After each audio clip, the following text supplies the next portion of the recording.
Una po, meron bang special reason na request niya na kayo na sabay-sabay at ano yung mensahe niya sa inyo na nabuo kayo ngayon sa inyong dalaw? Yes, oo, mga last month siguro yun, no? Nagsabi siya kay Veronica, kay Kitty na gusto niya sana na personal kami makausap. Kaming apat na magkakapatid at meron siyang mga sasabihin. So nag-schedule kami ngayon na nandito kaming tatlo during sa shift or sa time kung kailan na bibisita si Kitty. Sinunod namin yung schedule niya kasi siya yung may pasok sa school. So sumabay kami sa kanya. Tapos ayun, binigyan kami, nagpapasalamat kami sa ICC, sa detention unit dahil pinayagan nila na 4 na adults sabay-sabay na bumisita. Meron kasing limit sila sa pagbisita. But binigyan nila kami ng isang araw na sabay-sabay kami 4 na magbisita kay dating Pangulong Rodrigo Duterte. Ano pong mensahe niya sa inyong 4? Yung masishare niyo lang, hindi naman masyado personal. As a father, yun yung message niya bilang ama, personal na buhay namin at sa politika, no? Personal na buhay, buhay ng pamilya at buhay namin sa politika. So yun yung mga general topics na napag-usapan kanina. Anything you can share po, lalo na dun sa politika? Well, wala naman. Nothing about the future, no? No concrete plans about the future. Pero napapag-usapan lang kung ano yung mga nangyayari ngayon at ano yung posibleng mangyari bukas sa susunod na taon in 3 years from now. So yun yung mga napag-usapan kanina. VP Inday, what is the reaction of your father when he saw his 4 children for the very first time since his illegal detention inside the ICC detention facility?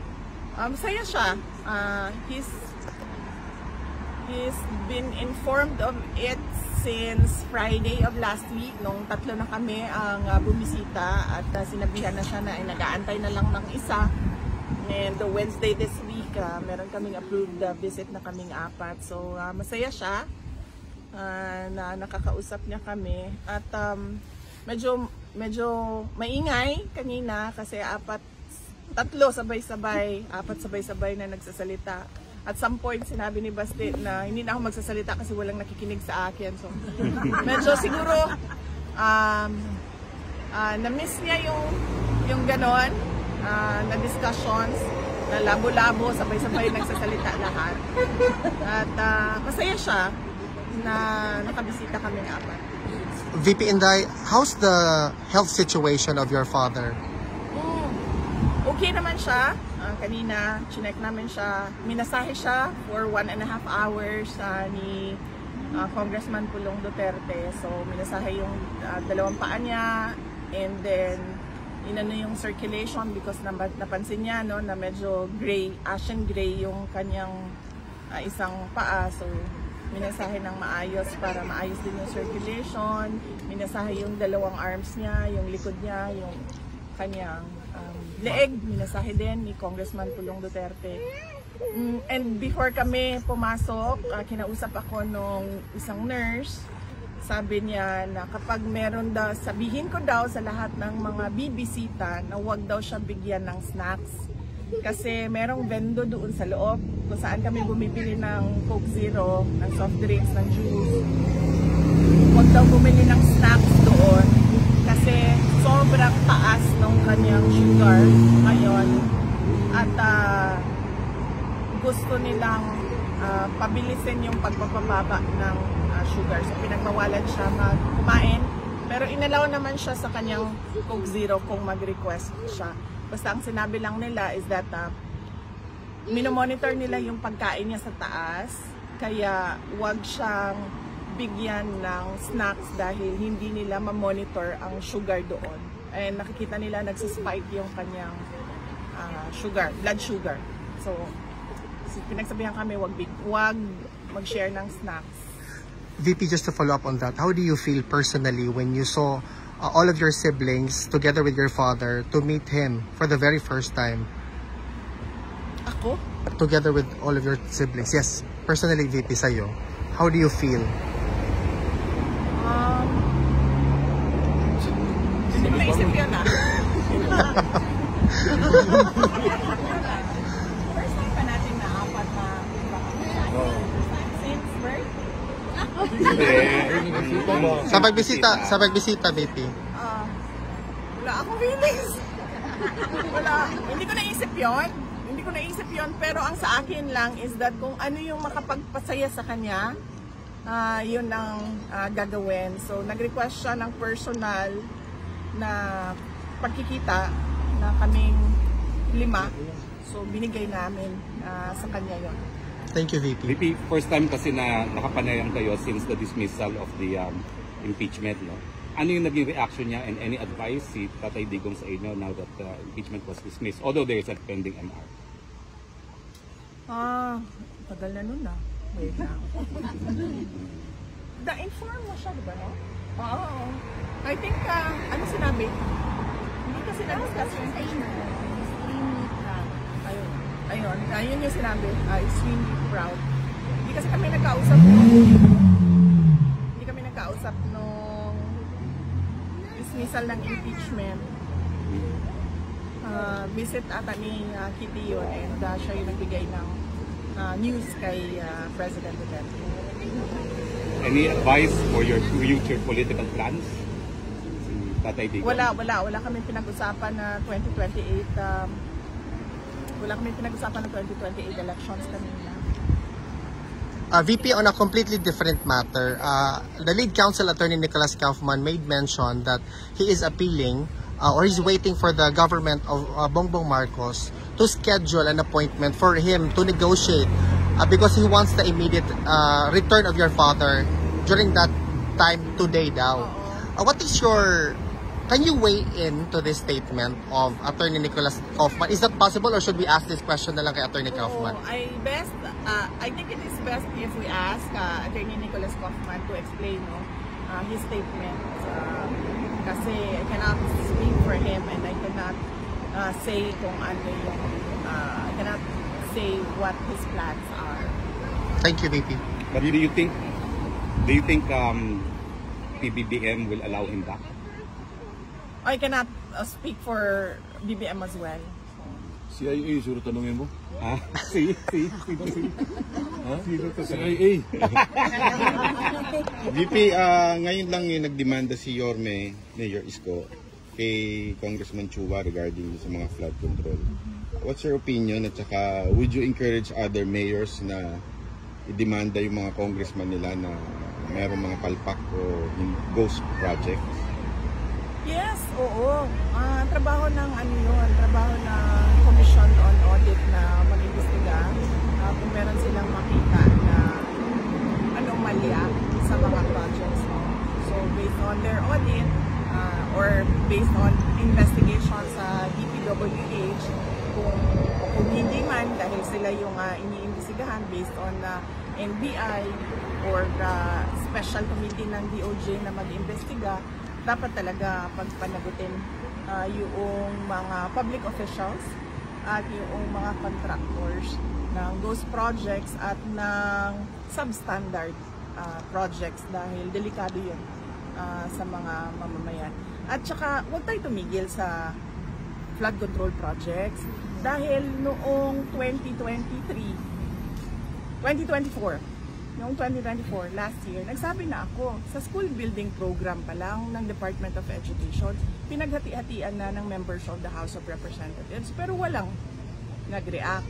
Hanggang ngayon, walang nagsasalita, walang nag-iimbestiga. Hindi lang naman flood control so kung seryoso talaga ang administrasyon sa paghabol about sa corruption, tingnan nila yung buong budget ng 2024 at ng 2025. At hindi lang yan, huwag tayo tumigil dyan. Sagutin yung mga blanco doon sa budget. Madami pa tayong questions. So, hindi lang flood control. Lahat. Since ma'am you have information dun sa dati kayong DepEd Secretary, are you willing to appear sa Senate hearing ni Marcoleta para ibulgar itong mga humingi sa inyo noon ng project ng parte sa DepEd? Hindi naman sila humingi ng parte sa amin eh. Kasi diretso nilang kinuha yung budget. Diretso nilang kinuha ang school building program, ang SBP, at pinaghati-hatian nila sa loob ng House of Representatives. At diniretso nilang inattach yung listahan nila doon sa GAA version, House version ng GAA. At inakyat nila sa Senate. In fact, during the Senate hearing ng Department of Education, lumabas yun at tinanong yun ni Senator J.B. Estrada. Pero nung nagsabi kami, at alam yun ni BBM, wala naman siya reaction eh. So, kaduda-duda kung bakit bigla ngayon meron tayong investigasyon sa flood control projects. Kung seryoso talaga sila, and si BBM alam niya yan, kasi governor siya dati, mayor ako dati, alam natin lahat kung ano yung anomalya, ano yung corruption sa budget ng gobyerno, sa projects ng gobyerno. Saan lahat ang investigasyon? And ma'am, any comment dun sa latest na sinabi ni BBM na lifetime check daw ng mga official? Oo! Dapat lang. At hindi lang yung elected public officials ha, pati yung mga appointed public officials. At hindi lang yung mga yung on the surface na sasabihin natin kung ano yung nakalagay sa salin. Dapat deep dive kung sino yung mga dummy. Ilabas yung mga dummy ng mga public officials. VP, kung may pagkakataon kayo ngayon, paano nyo haharapin itong problema ng korupsyon, lalong-lalo na sa infrastructure? Yan yung sinasabi ko kanina na ayoko magbigay ng libreng advice sa administrasyon. Panoorin na lang natin sila sa circus nila. Panoorin na lang natin sila sa kanilang zarzuela. Corruption, tapos flood control lang. Eh, ang daming projects sa gobyerno, hindi lang flood so yun. Yun lang po. Okay. At kailangan ko magpasalamat. Unang-una sa inyong lahat. Ang aming pamilya po ay nagpapasalamat sa inyong lahat. Nandito kayo sa Hague. Yung iba, hindi taga Netherlands. Meron pang galing sa malayong New Zealand. Napakalayo na lugar. Pumunta dito. Papasalamat kami.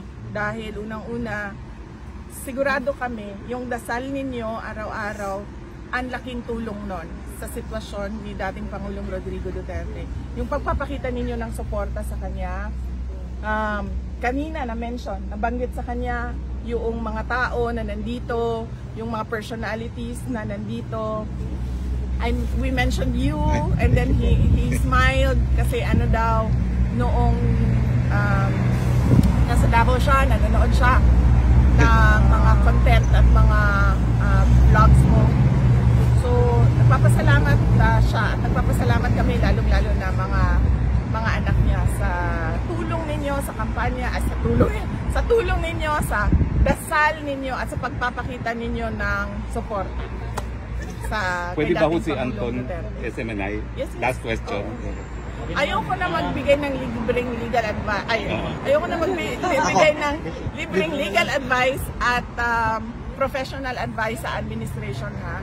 Dahil wala na tayong aasahan sa administrasyon na ito. 2028 daw. Sa September 23, ano ba yung aasahan daw ng mga Pilipino? Wala pa tayong, antayin na lang natin ang announcements ng defense team ni dating Pangulong Rodrigo Duterte. Pero ang pagkakaalam ko ay meron tayong pagtitipon sa 21 at 20 at 21. Yes. 20, 21, 22. Actually, ma'am, it's from 23. 19 to the 24th. 19, 20, 21, 22, 23, 24. Okay, 6 days. Okay. September, So opo. merong pagtitipon ang mga Filipinos dito sa The Hague, September 19 until September 24. 26 yan. So, yun yung mga mangyayari sa We will also buwan have ng the September. exhibits, ma'am, also. We will reinstall the exhibits that Yes. doon sa Lanban. Okay, Pwede sige. magpahula kami. Okay, sige, sige. Okay. All the exhibits. Maraming salamat Maraming salamat sa suporta ninyo. And sa 20 and 21, meron din sa Japan. Malaki yung hinanda ng Filipino community sa Japan, September 20 and 21. Nagpapasalamat kami na hindi kayo bumibitaw. Yes. Maraming salamat. Hanggang sa dulo. Hanggang sa dulo. Ang tanong, malaki rin ba dito sa Netherlands? Malaki rin ba? Yes! Sigurado kayo? Thank you, VP. Salamat. Ma'am, may oras ba for picture?